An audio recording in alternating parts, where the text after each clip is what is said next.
How's it going, Andrew? What's going on, Matt? Not much. Nice little heat wave we got going on here. So I know it was only 55 degrees out, but I opened all the windows in my house. I don't blame you. I really don't blame you at all, actually. Like, I was really, not that I enjoy working, but I was kind of enjoying working today. There was like a smell to the air, and like birds were kind of like, because they've been, after that cold snap, so many of everything was hunkered down, so like everything was like, ooh. Well, ooh. I mean, if you think about it, a little bit over a week ago, it was 66 degrees colder than it was today without the wind chill. So, like, and I like the 55 in winter, but it always still seems chilly because, like, the snow's melting and the ground's still cold. So it's not like the same as like a true like spring 55. It's a chilly 55. I mean, I was walking around outside I was cleaning up dog poop, which is what you do when the yard gets, so that I don't have like a mountain of it, which there already was. But like, I was just like in like this light sweater I have, just being like, whatever. And I was like, yeah, it feels amazing. The air smelled clean, and like I was like, ah. Yeah, with the snow all cleaned up now and melted, I'm pretty sure the dog poop project's going to happen tomorrow. I miss my smaller backyard. It was a lot easier to find them all. So what I do to also avoid, because it feels like I'm playing like Minesweeper, because like dude, to be honest, I haven't done it since months. So there is a fudge ton of poop in that yard.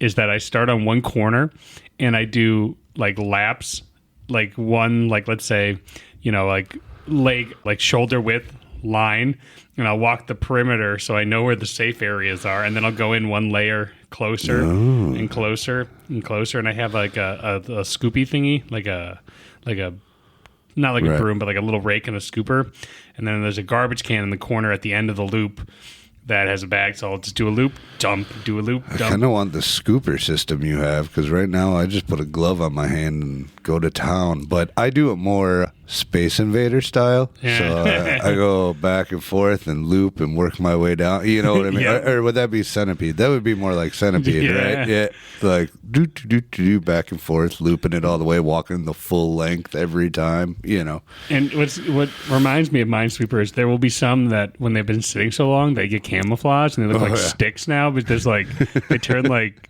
and it like, there's no grass color, so they kind of blend in, and we're like, I'll go through and I'll be like, I'm in a safe area, and I'll look like a half inch from my foot, and there's just a sneaky pile. I'm like, oh my God. Right. I almost died. Right. Yeah, I'm still, with the shape of the new backyard, I'm still trying to figure out exactly how to make those lines, because it's kind of got that angle to it, so you can kind of lose your bearings on where you are as you're looking at the ground the whole time, and then you're like, oh, I'm like 10 feet this way. I missed a whole section over there. The cool thing that I've really been enjoying about the poop cleaning process is that I've started to notice, because the sheer amount that my dog has patterns of favoriter poop spots and less favoriters. So there's like 3 spots that are like no-goes, and then there's a couple that I'm like, very consistently in this area. Very interesting. Yep. I hear that. All right. Well, enough about cleaning up dog poop. We should probably... Welcome to your favorite dog poop picking up podcast, where we talk about the joys and pleasures of picking up dog poop. Today our topic is the lawn pattern. How do you pick up your dog poop? Yeah. And how have you learned the hard way how not to pick up dog poop?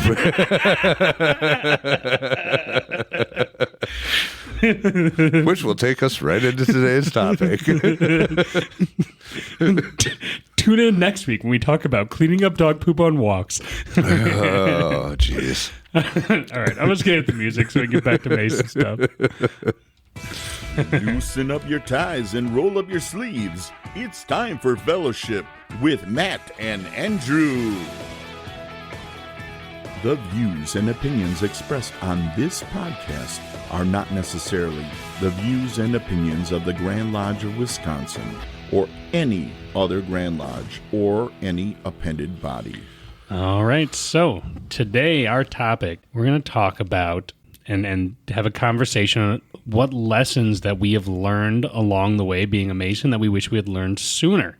Ooh. And I've been thinking about this. I know you've been thinking about it for a couple days. I have been. I've been kind of racking my brain for this. And like, I think I've been racking my brain as hard as I have because I want to say something. Like, I'm like, some of the stuff that I wish I would have learned sooner is probably stuff that I've already like brought up on the podcast, whether it be like advice stuff that, because those are things I learned. And, a lot of the stuff I learned, I wish I would have known sooner. Yep.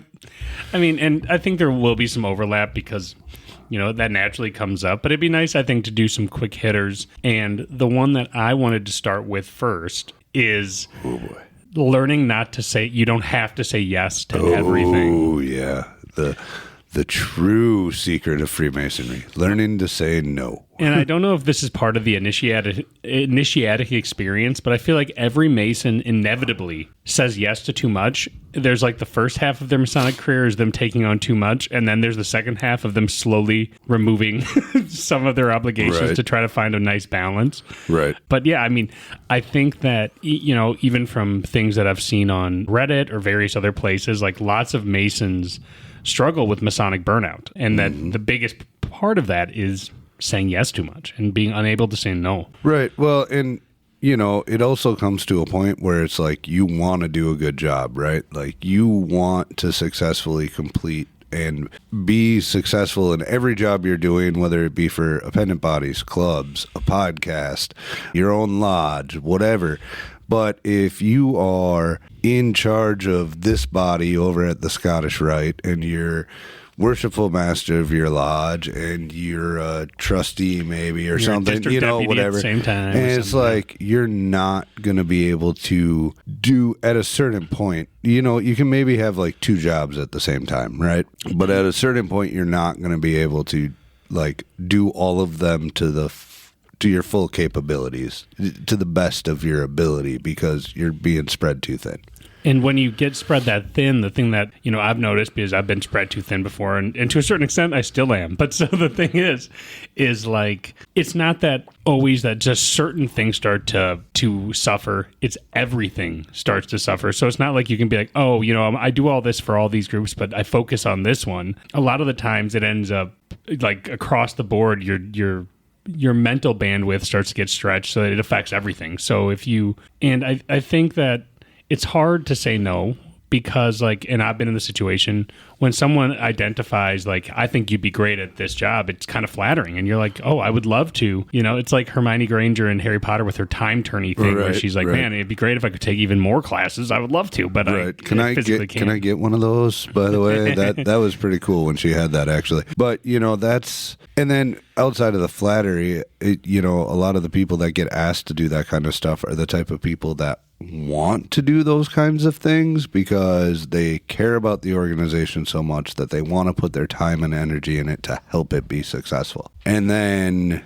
they get asked by everybody. Which we're a volunteer organization. We need talented people. You got to learn to say no sometimes. Yep. And then the thing is that if you show yourself as capable, that you prioritize and you do what you say you're going to do, you inevitably get asked way more, which ends up forcing you to not be able to do, right. What the reward for doing good work is, right? More work. Yep.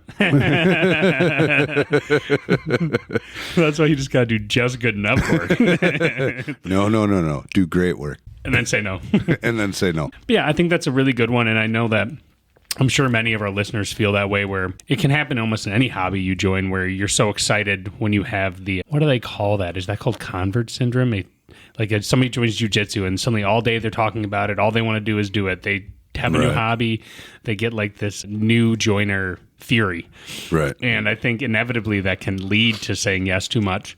And then it can sour and burn you out and sour the hobby. So it is, Masonry is a marathon, right? And so, take your time. All because you're doing a responsibility in one situation at the time doesn't mean you'll be doing that the entire time. There's plenty of opportunity as, you go through your marathon to take on different tasks as you go. Spread it out. You don't have to be running 3 different things at the same time. And I probably shouldn't. Really? Well, I currently am. I am so guilty of that. I know, but I think we have both been taking steps to kind of bring it back in. To wane it down to at least like, it's good to be busy and to be active, especially when you like doing it, but to find the balance to be like, I want to be helpful and I want to be involved and do enough, but there is a breaking point to find where you can find your little comfort zone, right? And say, this is a good amount. Right. I can do this to serve in the meantime until I want to do something else. Yep. But saying no is difficult. So yeah, that's definitely something that I had to master. I don't think you've mastered it. I have not. I have not at all mastered it. I am better about it, though. Yep, improvements. I am very much so better about it. I have said no to a couple of things. So what lesson have you learned along the way? Oh, geez. You know, it's become one of my biggest talking points and one of my biggest, like, advice things that I've said repeatedly on this podcast, but I think the one thing that I wish I had learned sooner was, if you have a good idea, don't sit on it. Don't wait for that moment where you can be like, all right, it's my time to shine now, so let me bring up all these new ideas I had, when you could have just started doing them sooner and it would have benefited everybody had you started doing them sooner, potentially. So that's my one that I wish I had learned sooner. Yeah, and I mean, I think there is a misconception in masonry that you have to be a master or a past master or something to do anything. And I think that misconception can hold a lot of really good things back that a lodge might desperately need. Right. And, you know, it is one of these things where it takes a little while when you join masonry to start to understand the social dynamics within a lodge and how to approach those types of things. But I think that's solid advice. And I know you talked about it as advice to Brother Lee. Yep. And I think that's great advice because, you know, I think there's also the fear that you'll get shot down. That holds people back too. But, like, I think that masonry is all about relationships and learning to navigate them. So, like, you need to put your trust in your brothers and take a shot. And, you know, maybe people do, but you'll find other people don't shoot it down. And, you know, then you can start to learn to kind of navigate that environment. Right. Well, and if it's a good idea, it's going to be a good idea now, just like it would be 3 years from now. You know, so why not start doing it now? Yep. And, you know, if your lodge needs something now, it's going to need it in 3 years. So would you rather have, you know, 3 more years? I mean, that's the difference between thriving and failing to a certain extent, is your ability to start implementing positive change as fast as possible. Otherwise, you know, it gets harder and harder. Yep, for sure. I think one that I want to talk about, that's one that's kind of more negative, but I know we try to stay mostly positive, so I'll spin it in a positive way. Not every brother you're going to meet is going to be a good role model. Ooh. And that is spicy. I like it. So I think that there's this, I don't want to call it mythology, but it might as well be that, like, that the mythology of what masonry should be and what it is can kind of be clouded, where people are like, well, everybody's a brother. They're all going to be the most upstanding citizens, types of things. And the reality of the situation is it's sometimes true and it's sometimes not. And I think it's important, and something that I learned along the way is, and we've talked about it, you're not going to get along with every brother, but they're still a brother, and you'll give them their due respect that you get any brother, but you still need to, you know, it's like any other relationships that you build anywhere. You need to know who are the actual role models and seek out brothers that you feel are living up to, you know, Masonic teachings and living up to what you would consider what Masons should do. I wholeheartedly agree with you on this. You are totally right. Everybody is a brother, and I consider everybody a brother and stuff, but there are people that I look up to, and there are people that are brothers. Yep. There are mentors and there are brothers, right? And, you know, to break that out even further, you can have somebody, you don't have to just have one mentor, right? You could have somebody that, hey, he was the one that you watched do rod work, and you were like, dang, his rod work's really good. Mm-hmm. And he became your rod work mentor. And then there's another one that you're like, wow, his administrative capabilities are really good, and he became your mentor. Yep. There might be somebody that embodies multiple or all of those all at the same time, but, like, you can have different mentors for different things. But to assume that everyone you meet is going to be a good mentor or a good role model is, Yep. You know, like, oh, everybody's going to know their ritual. Everybody can be a ritual mentor to me. Nope. Well, and I feel like sometimes like the lesson that I learned is that people can get really disappointed or disenfranchised when they finally have that first experience where they meet a brother that they feel like is, from their experiencing, falling less than kind of what their expectations were. Oh, yeah. And I think that can make people feel like, I don't want to say the fraternity's a sham, but it could be interpreted like that. But if we're going to talk so high and aggrandizing, but the key that I think is important is that I think it's a good learning moment to go, we're a human organization with human problems, and everybody, and you also don't know where everyone's coming from either. Right. So you could have said, like, I think this guy should do better, but maybe if you'd seen him 3 years ago, you'd been like, wow, he actually has improved a lot. Right. And it could just be an interpersonal issue too. And so I think that sometimes we bite ourselves in the butt when we mystify or we overplay yeah, we're all the best guys. We're all great men. We're good men making better men. And then if you refuse to also look at the areas where there might be some problems, like you need to be prepared to also say like, hey, there are also going to be brothers that you might need to counsel. There might be brothers that need to be corrected. And there'll also be brothers that you'll see and be like, wow, I'm so impressed. This guy is the real deal. And you're like, this is awesome. And so you're going to have a mix. Right. Well, there's a spectrum, you know. That's why we have the checkered floor, right? Duality and everything else. Like you're going to have a spectrum of people and different people, people in different states of their life's journey. Journey before destination for all my Cosmere fans.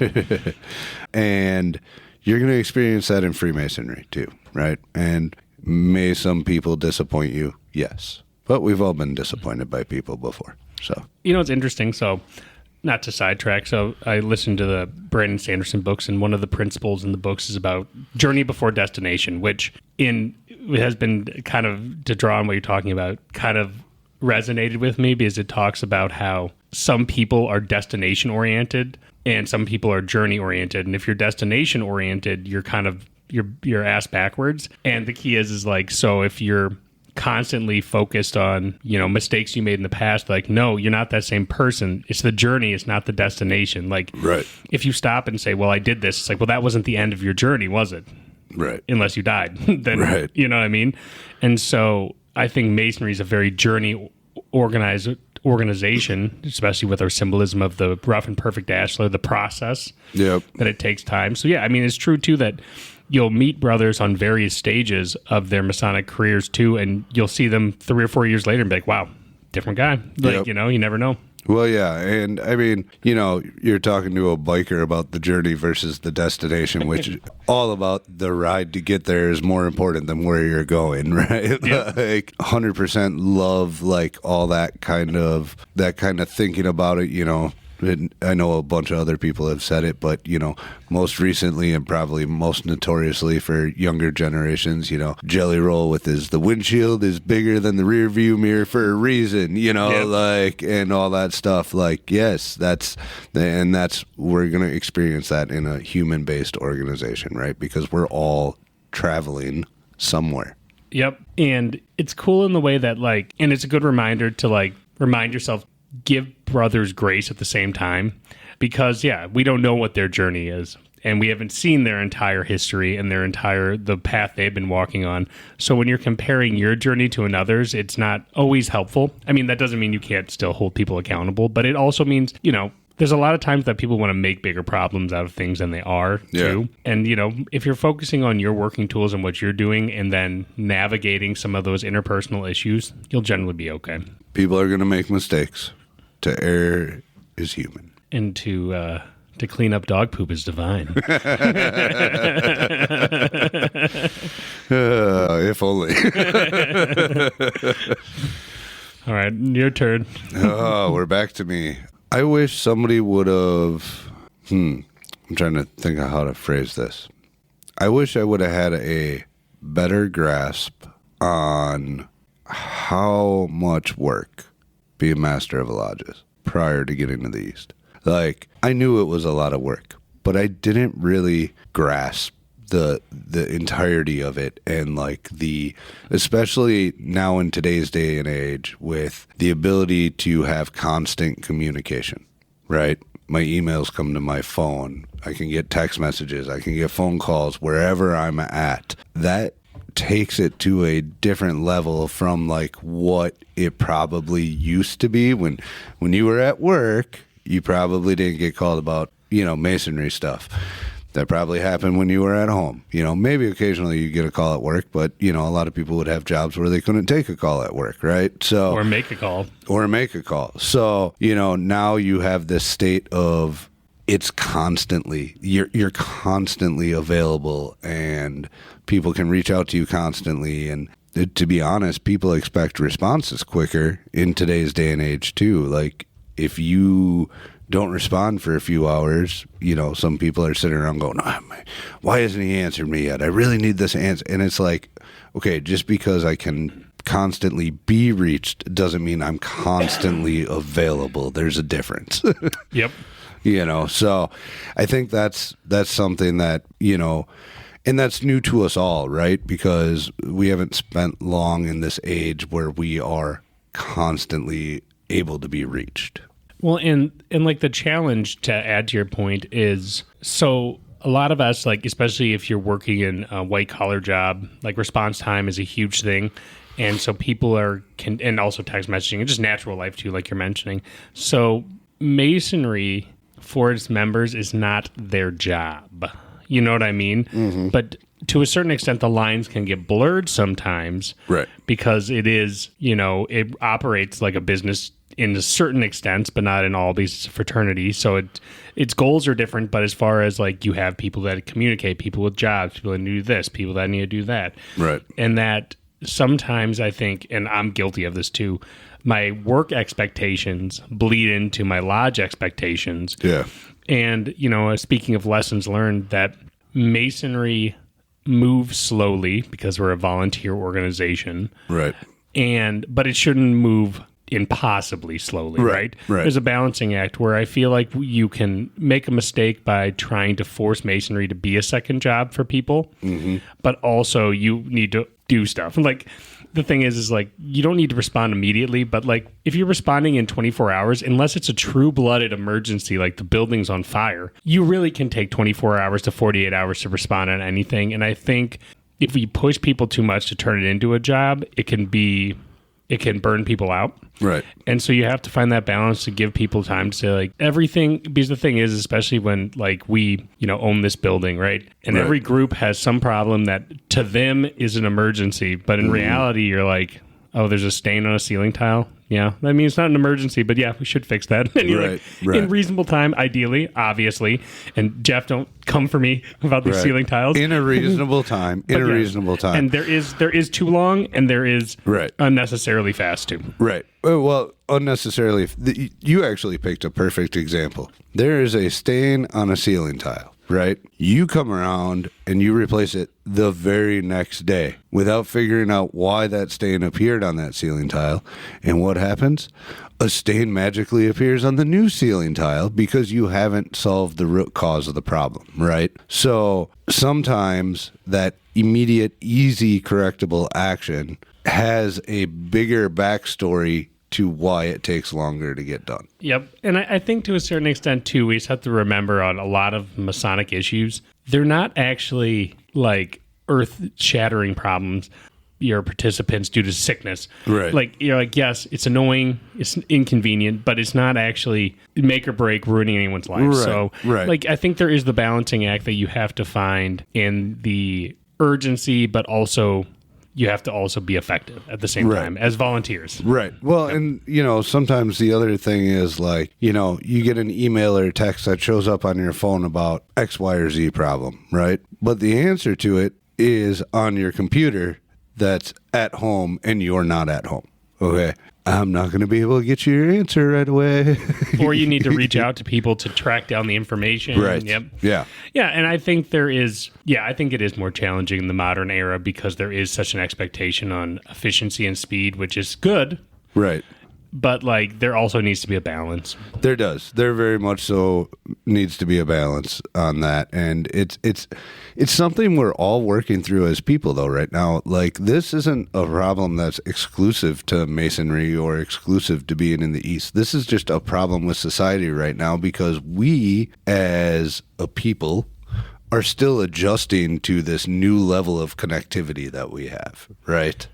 Well, and the speed is eroding our patience, so you'll see, people watching YouTube videos at 2 times speed, summarizing entire books because they don't want to sit down and do it. So everyone's listened to podcasts at like 1.75 before when I was like trying to catch up because I wanted to consume like the entirety of the show, and they had so many episodes I wanted to get to current. You know, hey, journey before destination, am I right? Yeah. But so then the thing is. There's an attention span issue, and I'm so bad at it too, where you want instant gratification or instant responses. Everything has to be instant because technically it's possible.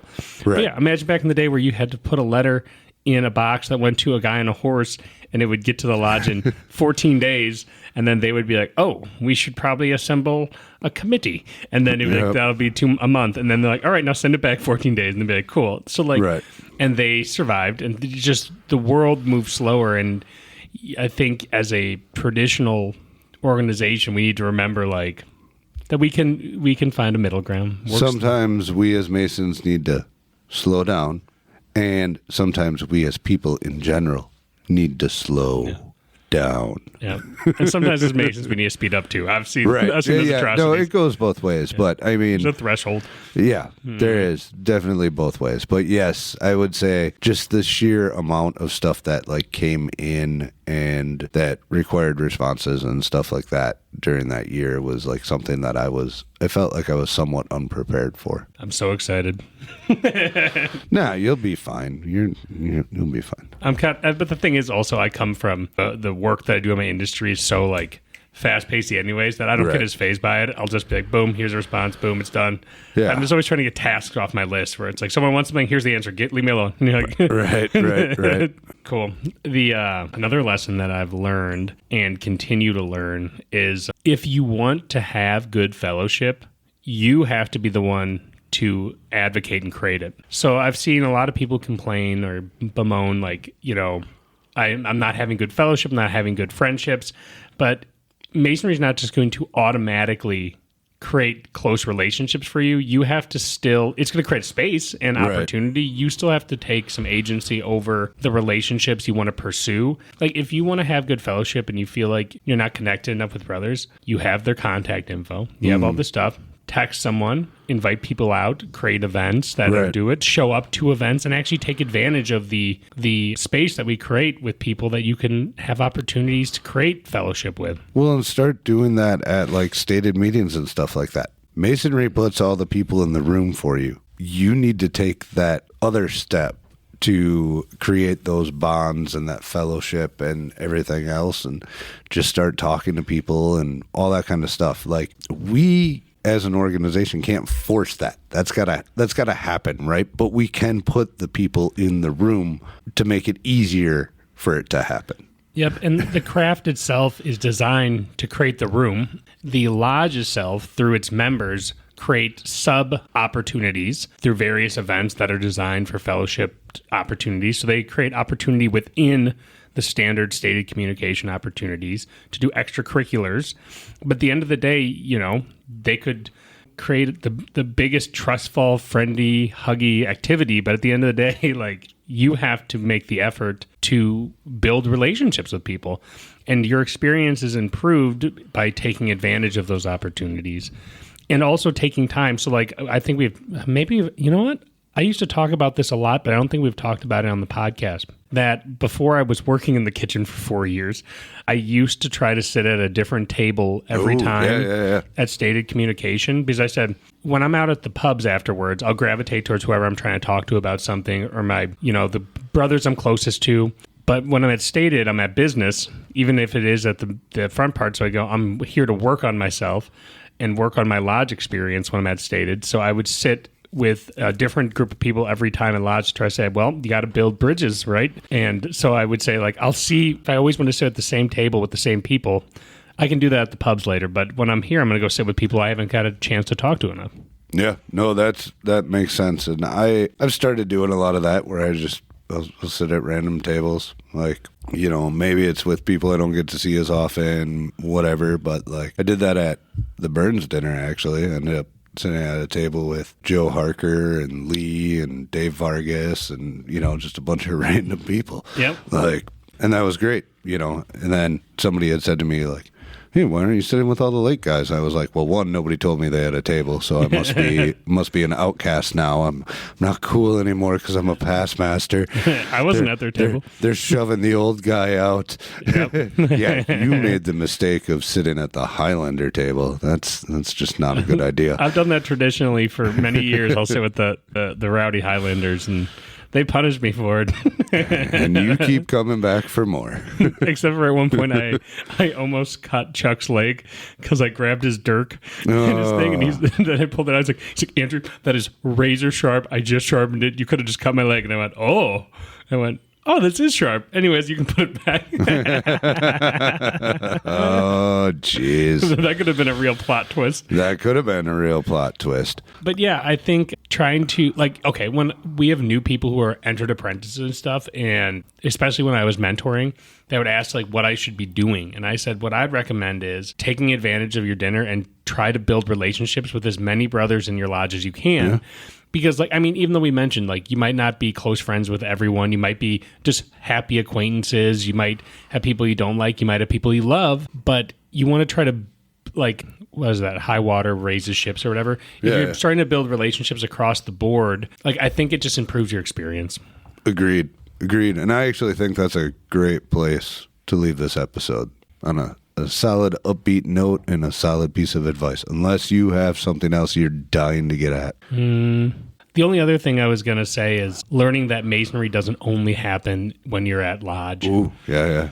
That you need to also take the lessons of Masonry outside of lodge. Like, even though you're not bound by Masonic codes or laws to act in a certain way or to attempt to be a certain type of person, Masonry serves no function if you only say I have to do it when I'm in lodge. When I'm outside, right, I can be an animal. Yep. I think that's a lesson I learned too, is to try to conduct myself as a Mason, regardless where I'm located. Yep. Now to do a little bit of a callback. How do you bring Masonry into cleaning up dog poop?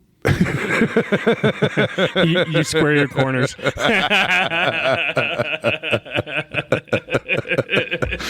Oh, yeah, that was fun. All right. Cool. Well, to our listeners, thanks for tuning in. As always, make sure you're checking us out on Facebook, X, Instagram, TikTok, wherever.